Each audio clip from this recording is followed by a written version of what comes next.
2 года назад мы пересмотрели подходы к мерам государственной поддержки сельского хозяйства, и каждый год их стараемся последовательно расширять. Делаем это для привлечения инвестиций, стимулирования крестьянско-фермерской инициативы, и надо отдать должное, что уже имеем соответствующие результаты. По итогам прошлого года был увеличен объем скота и птицы в живом весе, производство мяса возросло на 20%, сыров, творога, кисломолочной продукции на 8%. Введены в эксплуатацию 7 крупных животноводческих комплексов. За последние 2 года в ВПК успешно реализованы 17 инвестиционных проектов.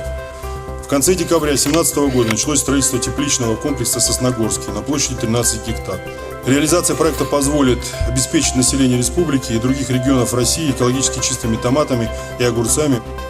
В результате интеграции птицефабрики «Зеленецкая» и птицефабрики «Сыктывкарская» создан крупный холдинг, объединяющий свиноводство и птицеводство мясного и яичного направления, начата реконструкция производственных мощностей Сыктывкарской птицефабрики. В прошлом году в республике заработала федеральная целевая программа по развитию мелиорации.